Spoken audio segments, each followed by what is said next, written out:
Sa isang gabi ng pagkilala at pagkakaisa, isinagawa ng Philippine Navy ang 2025 Stakeholders Awarding Ceremony sa Solaire Resort Entertainment City sa lungsod ng Parañaque nitong 15 ng Mayo. Ang seremonya ay bahagi ng mga aktibidad para sa nalalapit na ikasandaan at 27 anibersaryo ng Philippine Navy.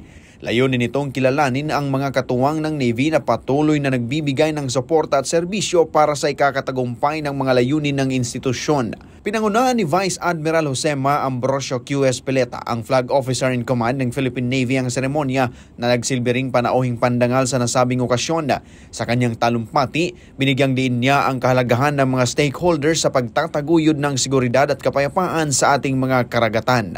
Nais naming malaman ninyo na ang hukbong dagat ng Pilipinas ay taus-pusong nagpapasalamat sa inyong patuloy na pagsuporta na papaigting ng aming kakayahan upang pangatawan ang aming mandato.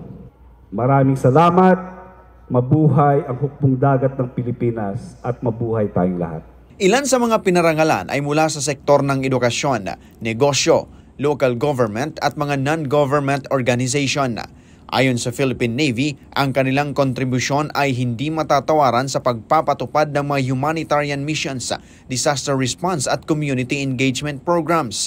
Hindi lang pagkilala ang hatid ng seremonyang ito, isa rin itong pagkakataon upang mas palalimin pa ang ugnayan sa pagitan ng Philippine Navy at mga katuwang ito para sa mas matibay na pagtutulungan sa susunod na serbisyo at proyekto. Matapos ang awarding, sinundan ito ng isang fellowship dinner kung saan nagkaroon ng pagkakataon ng mga awardee na makipag-ugnayan sa mga iba pang opisyal ng partner ng Navy, isang hakbang tungo sa mas malawak na kolaborasyon. Mula rito sa Solaire Resort Entertainment City sa lungsod ng Parañaque, ako, si Apprentice Seaman Journalist Brian Chin Abe nag-uulat para sa Oras ng Mandaragat at Mandirigma.